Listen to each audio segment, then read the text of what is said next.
모트라인입니다. 저희 정말 행복한 것 같아요. 저희 모트라인은 항상 시청자분들께서 이 귀한 차량들을 내주셔서 이렇게 여러분들께 재미있는 자동차 영상을 만들어서 올려드리고, 그리고 또 특히나 우리나라 같은 경우에는 자동차를 소모품이 아니라 자산으로 인식하는 경우가 많단 말입니다.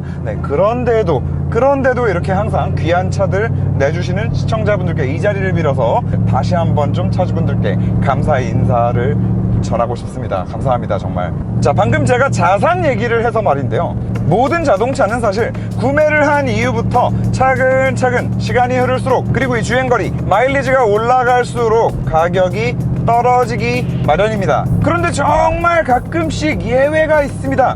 제가 중고차 리뷰를 했던 차종들 중에서는 292 M3 그리고 1M, 그 차들이 중고 시세가 바닥을 찍더니 지금 다시 올라가고 있는 그런 좀 희귀한, 그럼 보기 드문 차량이었는데, 제가 오늘 타고 있는 이 SLS AMG 로드스터도 마찬가지로 가격이 계속해서 지금 올라가고 있는 그런 희귀한 차종이라고 할 수 있겠습니다. 자, 이 차가 출시된 지 10년이라는 시간이 흘렀습니다. 자, 10년 전에 이 차가 2억 후반대, 2억 5천에서 2억 8천 요 사이에 출시가 됐었고, 지금 차주분 같은 경우에는 수년 전에 무사고 완전 민트급, 지금도 주행거리가 3만 킬로밖에 안 되는데 주행거리도 짧은 지금 이 녀석을 1억 4천에 매입을 해서 가지고 오셨는데, 지금 국내에는 매물이 없어서 시세라는 거를 찾아볼 수가 없고, 해외 기준으로 했을 때 지금 요 정도 컨디션의 SLS AMG의 로드스터다 라고 하면 1억 8천에서 9천 정도 시세를 형성하고 있더라고요. 자, 그러면 그 이유가 뭘까?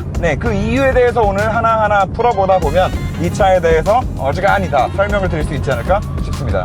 항상 그렇지만 이런 차 타면 항상 이 소리를 좀 들려드려야 되지 않겠습니까?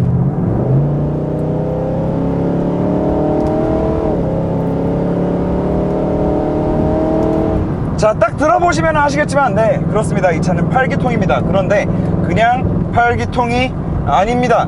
6200cc 자연흡기 엔진입니다. 자연흡기, 코드네임 M159라고 하는 엔진인데, 공식적으로는 2010년에만 아주 잠깐 생산을 하고 단종이 된 걸로 나와 있습니다. 그런데 벤츠에서 이 엔진을 비밀리까지는 아니고 아주 소수의 차량에 아직까지도 업그레이드와 개량을 반복해가면서 계속해서 사용을 하고 있는데, 이 M159 엔진이 아직까지도 들어가는 차종이 뭐냐? AMG GT. 이 녀석이랑 외형적으로 굉장히 비슷하게 생긴 AMG GT라는 차량을 다들 아실 겁니다. 그 AMG GT의 완전 상위 라인, 완전 하드코어 버전까지 올라가고 나면 AMG GT R도 있고 뭐도 있고 한데, GT3라는 차가 있습니다. GT3. 그 AMG GT3에 지금 여기 들어가 있는 M159 6200cc 8기통 자연흡기 엔진이 아직까지도 들어가서 아주 소수만, 아주 조금씩 수제작으로 생산하면서 아직까지도 사용되고 있습니다. 아직까지도.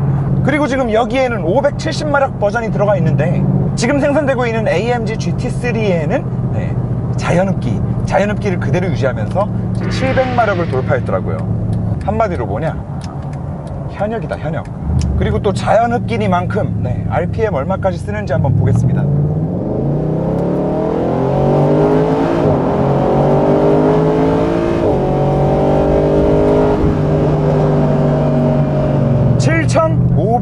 RPM. 자, 그런데 여기서 이렇게 생각하실 수 있습니다. 자연흡기 치고 이렇게 한계 RPM이 많이 높지는 않은데? 왜냐? R8 V10 같은 경우는 9000 RPM까지 끌어다가 쓴단 말입니다. 그러면 자연흡기의 꽃은 그 고 RPM을 땡겨 쓰는 맛인데, 고 RPM을 더 쓸 수 있는 R8 엔진이 무조건 더 좋은 엔진이냐? 그렇지 않습니다. 자, R8 같은 경우에는 무려 10기통에 무려 5000cc라는 엄청난 배기량을 가지고 있으면서도 그 움직임 자체가 엄청나게 날카롭고 빠르고 리스폰스가 진짜 정말 상상을 초월하는 리스폰스를 보여줍니다. 자, 그런데 그 V10 R8 5000cc의 엔진에 비해서 기통수는 2개나 더 적고 배기량은 오히려 1000cc가 더 많은 지금 이 엔진을 좀 비유를 해보자면, 그 R8 V10의 엔진 느낌은 마치 라이트급 복싱 선수가 펀치를 날릴 때 정말 빠르고 날렵해 보이지만 그 타격감이 엄청난 그런 느낌이었다라고 하면, 지금 여기 들어가 있는 이 M159 엔진은 결과적으로 그 라이트급이 날린 펀치와 상응하는 파괴력을 가지고 있는, 그런 펀치력을 가지고 있는 헤비급이긴 한데, 헤비급이다 보니까 살짝은 더 무겁고 살짝은 더 느린, 그런데 최종적으로 도달하는 그 파워는 똑같은, 그냥 한마디로 말하면은 훨씬 더 묵직한 느낌이에요. 그리고 그 묵직한 힘이 자연흡기와 만나서 내가 악셀에 발을 올려놓고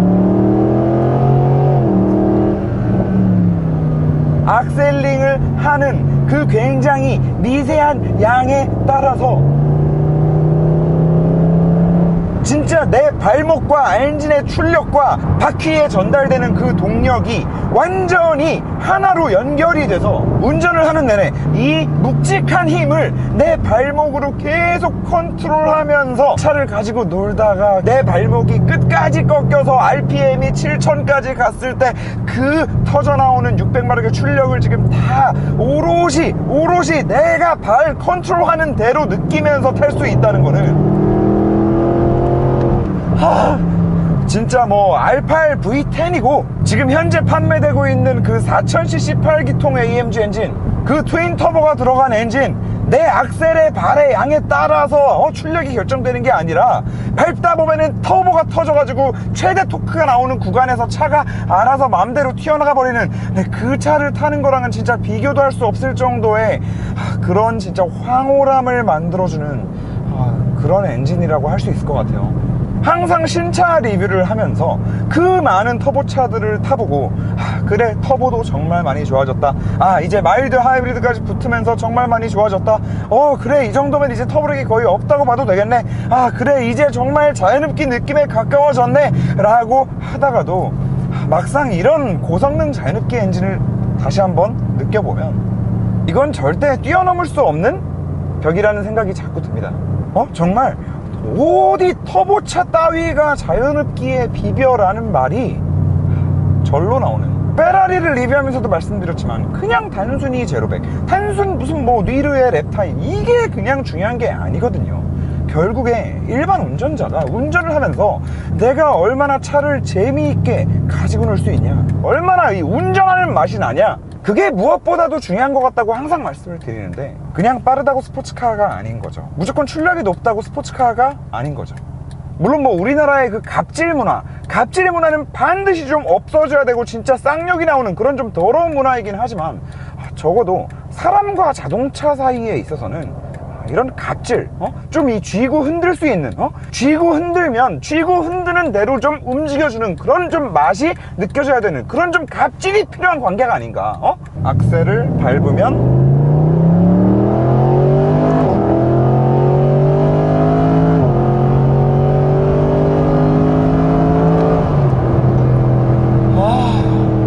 정확하게 모든 RPM 영역에서 내 발목이 쥐고 흔드는 대로 내 발목의 갑질에 따라서 이 미친 출력을 한치의 오차도 없이 바퀴까지, 그리고 지금 이 차가 이런 미친 퍼포먼스를 만들어주는 데는 저 미션도 한몫합니다. 제가 지금 엔진이 앞에 있는 차량에 왜 미션을 이렇게 얘기를 했냐, 미션이 뒤에 있거든요. 그리고 이 미션은 굉장히 유명한 미션입니다. 그 포드 GT에도 들어가고요, AMG GT에도 들어가는 그 미션입니다. 포드 GT나 AMG GT가 사용하기 이전에 이 게트락에서 만든 7단 DCT 미션을 이 녀석이 먼저 사용을 하기 시작을 했는데, AMG GT 보면 후륜 엑셀에 트랜스미션이 딱 박혀가지고 들어간단 말입니다. 그 안에 미션 안에 LSD고 뭐고 다 박혀 있어요. 그리고 앞에 있는 엔진에서부터 미션까지, 벤츠에서는 토크 튜브라고 말하는데, 그 토크 튜브 안에 들어있는 드라이브 샤프트가 엔진과 미션 사이를 정말 견고하게 딱 잡아주고 버티면서 엔진의 출력을 그대로 저 뒷바퀴에 있는 미션에다가 다이렉트로 뿌려주게 됩니다. 그리고 AMG GT에도 이 같은 방식을 사용하는데, AMG GT에서 사용하기 이전에 이 SLS AMG에서 처음 사용된 구조기도 하고, 계속 AMG GT 얘기가 나와서 말인데, 그 AMG GT를 AMG가 만든 최초의 차 벤츠가 아닌 AMG에서 만든 최초의 차라고 알고 계시는 분들도 계실 텐데, 사실 AMG에서 만든 최초의 차, AMG가 바닥부터 셰시부터 설계해서 처음부터 끝까지 다 만들어낸 최초의 차는 이 SLS AMG입니다. 아마 그렇기 때문에 전 세계에 있는 매니아들이 이 현역으로 아직도 살아있는 AMG GT3까지도 지금까지도 살아서 들어가는 이 M159 엔진이 들어가 있고, 저 7단 DCT 미션이 들어가 있는, 그리고 이 셰시부터 시작해서 모든 거를 AMG에서 하나부터 10까지 다 만들어낸 최초의 차인 이 SLS AMG에 열광하고, 그렇기 때문에 지금의 그런 말도 안 되는 중고 가격이 형성되고 있는 게 아닐까, 뭐 그런 생각을 해봅니다.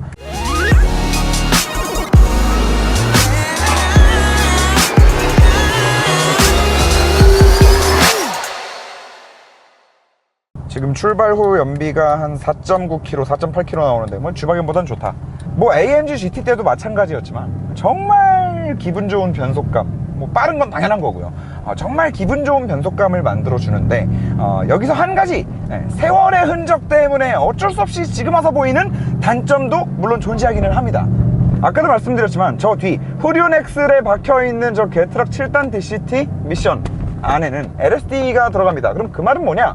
이 좌우의 슬립을 컨트롤해주는, 다시 말해서 이 엔진이 미친 출력을 뒤로 쭉 뿜어줬을 때 양쪽 바퀴의 그 출력을 골고루 분산을 하면서도 차가 자세를 잃지 않고 차가 진짜 앞으로 빵 하고 총알처럼 튀어나갈 수 있도록 슬립 없이, 그런 차량의 자세를 제어해주는 역할 또한 저 7단 DCT 미션이 다 해주고 있다는 얘기인데, 적어도 그 전자적으로 자세를 제어해주는 부분에 있어서만큼은 저 같은 미션을 사용하면서도 더 최근에 나온 AMG GT나 AMG 뭐 GTS 보다는 어쩔 수 없이 좀 떨어지는 부분이 있는 것 같다. 그리고 이거는 너무나 확실하게 느낄 수밖에 없는 게, 제가 AMG GTS 에디션 1 버전을 자차로 한 2년 동안 소유하고 있었거든요. 1년 정도 타다가 허리 디스크 터져가지고, 참고로 그 차 타면 허리 디스크 터집니다. 허리 디스크가 터져가지고 그 뒤에 1년 동안은 거의 주차장에서 관상용으로만 있다가 결국엔 팔았는데, 진짜 그 차 타고 겁나게 1년 동안 쏘고 다녀봐가지고 너무나 잘 알고 있습니다. 걔는 얘보다도 저 RPM에서 더 큰 토크가 급격하게 터져 나오는데도 노면이 울퉁불퉁하고 뭐 지랄이고 나발이고 뭐 다 필요 없어요. 자세를 잃지 않아요. 그 자세를 잃는다는 게 처음에 풀악셀 딱 쳤을 때 후륜에다가 그 600마력을 다 뿜어내는 와중에 절대 차 엉덩이가 살짝 삐끗도 하지 않는단 말입니다. 삐끗도. 그 찰나에 그립이 살짝 없어지는 그 순간까지 다 체크해서 그걸 전자적으로 좌우의 출력을 정교하게 배분하면서 자세는 자세대로 제어하고 출력은 출력대로 땅바닥에 계속 뿌리면서 앞으로 차를 쏘는 겁니다. 그런데 지금 얘는 제가 AMG GTS 생각을 하고 탔다가 몇 번 삐끗하는 거를 느끼고 제가 몇 번 이렇게 진짜 마음속으로 몇 번을 돼지 뻔한 데를 몇 번을 좀 하고, 그리고 또 처음 출발뿐만 아니라 차가 고속으로 달리는 와중에 위로 살짝 점프하는 경우 있죠. 그 점프했다가 살짝 떨어질 때 꼭 양쪽 바퀴가 100% 똑같이 떨어지리라는 법이 절대 없거든요. 그런데 그 와중에 악셀을 계속해서 밟고 있는다 라고 하면은 차가 위로 떴다가 떨어지는 그 순간에 갑자기 그립을 또 확 찾게 되는 그 순간에 한쪽 바퀴만 먼저 그립을 확 찾게 되면서 고속에서 또 차가 살짝 삐끗하는 그런 좀 아찔한 경험을 해볼 수 있는데, AMG GTS 같은 경우에는 진짜 고속에서도 진짜 심지어 비가 오는 날에도 어지간히 쏘고 다녀서는 그걸 느낄 수 없을 정도로, 그 정도로 저 뒤에 들어가 있는 저 미션에서 해주는 전자 제어가 상상을 초월하게 똑똑하고 민첩했단 말이죠. 그런데 얘는 가지고 와가지고 AMG GTS 생각을 하면서 타다가 진짜 몇 번 가슴을 이렇게 쓸어내렸는지 될 뻔했다. 자, 그런데 여기서 또 이런 차 같은 경우에는 또 반전이 있죠. 그럼 과연 그거를 단점으로만 보아야 할 것이냐? 사실 운전자가 컨트롤할 수 있다면 이런 상황에 살짝씩 뒤가 흐르는 거를 또 컨트롤하면서 타는, 그게 또 재미 요소로 다가올 수도 있는 부분이 분명히 있기 때문에 아무튼 이거는 뭐라고 딱 쉽게 단정지어서 말씀드릴 수 있는 부분은 아닌 것 같기는 합니다. 그리고 또 그 컨트롤을 하면서 탄다라는 게 지금 이 차에 와서는 또 조금은 더 다른 의미로 다가갈 수밖에 없는 게, 이 차 굉장히 특이하게 생겼잖아요. 이게 뭐 그냥 이 차는 특이하게 생겼네, 얘는 왜 이렇게 주둥아리가 길어 라고 얘기할 게 아니라, 이 차는 FMR입니다. 프론트 미드십이에요. 다시 말해서 기본적으로 차가 가지고 있는 이 구조 자체가 FMR이기 때문에 전자적으로 컨트롤을 하고 사람이 컨트롤을 하고 뭘 하고 하기 이전에 기본적으로 엄청난 밸런스를 가지고 있고, 그리고 그 엄청난 밸런스 때문에 어쩔 수 없이 말도 안 되게 재밌는 핸들링을 만들어주고 거기에 추가로 말도 안 되는 그립까지 만들어주는 그런 기본적인 태세를 가지고 있다는 얘기입니다. 자, 여러분, FMR이 뭡니까? FMR 프론트 미드십. 지금 이 차의 도어 측면 위치를 한번 잘 보세요. 사람이 앞바퀴 뒤쪽에 앉아있는 게 아니라 뒷바퀴 바로 위에 앉아있는 구조란 말이에요. 그런데 한번 생각해보시면 대부분의 차량은 엔진이 저 앞바퀴 엑셀보다 더 앞에 나가 있는 경우가 많단 말입니다. 뭐 대표적으로 아우디 같은 경우가 그게 앞으로 많이 나가 있어서 뭐 무게 배분이 안 좋네, 뭐 언더가 많이 나니, 뭐 이런 얘기들을 우리가 항상 하는 건데, 얘는 아예 프론트 엑셀이 있고 엔진은 그 뒤부터 시작을 해요. 그래서 이 FMR 차를 타면은 FMR 차만이 주는 독특한 핸들링 느낌이 있습니다. 굉장히 독특한. 그리고 이 독특한 핸들링 느낌이 극단적으로 어떻게 빛을 발하느냐, 진짜 말도 안 되는 회두성을 만들어주죠. 이게 되나 싶을 정도에서 저 긴 앞대가리가 그냥 앞으로 싹. 그런데 이런 미친 밸런스, 미친 회두성을 가지고 있으면서도 미드십 엔진이랑은 뭐가 다르냐면, 미드십은 실제로 엔진이 뒤에 있기 때문에 앞이 상대적으로 가벼워요. 그래서 실제로 모든 슈퍼카들이 앞바퀴 그립을 만들기 위해서 앞범퍼에 미친듯이 그렇게 투자를 하는 거란 말입니다. 달릴 때 공기라도 눌러줘야 되거든. 그런데 얘는 그렇게 고속 영역까지 올라가지 않아도 기본적으로 앞에 커다란 엔진이 또 있기는 있어서 앞을 눌러주는 힘은 힘대로 또 살아있는 상태에서 이런 밸런스를 만들어준다는 거죠. 결과적으로 고속으로 째고 다니면서 칼질을 하거나 과격한 핸들링을 했을 때, 혹은 깊은 코너를 감아 나갈 때, 정말 우리 같은 초보 운전자들 있죠, 양민들. 우리 같은 양민들이 가장 안전하면서도 재미있게 운전할 수 있는 구조라고 확신합니다. 그리고 저는 개인적으로 미드십보다도 이 FMR의 느낌을 훨씬 좋아하는 사람이기도 하고요. 이 팝콘 소리도 깊이가 달라요, 깊이가. 이 자연흡기 6200cc에서 터지는 팝콘. 그리고 저는 개인적으로 그 AMG GTS를 소유하고 있었던 사람이다 보니까 뭐 AMG GTS? 그 SLS AMG의 후속이야 라고 맨날 그렇게 얘기를 하고 다녔거든요. 그래서 차주분을 만나서도 제가 자연스럽게 그렇게 얘기했어요. 제가 이 차의 후속 AMG GTS를 탔었습니다 라고 말씀을 드렸더니 살짝 기분 안 좋아하시더라고요. 살짝 표정이 조금 이거 같은 급 아닌데? 살짝 이런 느낌인 거죠. 근데 솔직히 얘기하면은 같은 세그먼트에 있는 차량인 거는 맞고요, 같은 급 아닌 거는 인정. 솔직히 저도 뭐 SLS라는 차를 이번 기회에 이렇게 제대로 좀 타보고 있어가지고 몰랐는데, AMG GTS랑은 일단 이 마감에 들어간 이 퀄리티부터가 달라요. 여기 보면은 지금 이 안쪽에 가죽 감싸진 거 보이시나요? AMG GTS는 이런 거 없어요.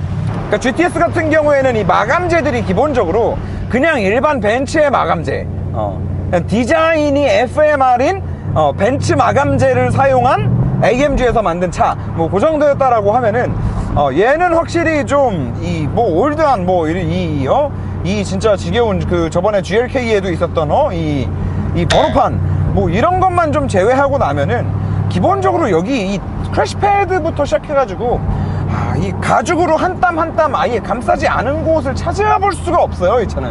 아무튼 뭐 그래서 차주분 깝쳐가지고 죄송합니다. 어디 함부로 AMG GT 따위를 지금 10년 지났는데도 AMG GT보다 더 비싼 차를 갖다가 동급이라고 제가 막 죄송합니다. 여러분들도 알고 계시면 좋을 것 같아요. 같은 급 아닙니다.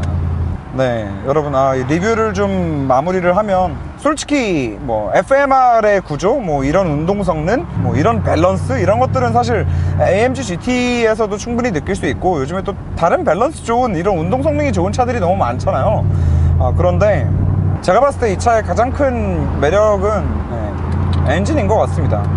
이 6200cc짜리 참고로 이거 6200cc인데 왜 휀더에 6.3이라고 찍혀있냐, 저건 뭐냐 라고 궁금해 하실 수도 있는데, 저 휀더에 찍혀있는 거는 연비입니다, 연비.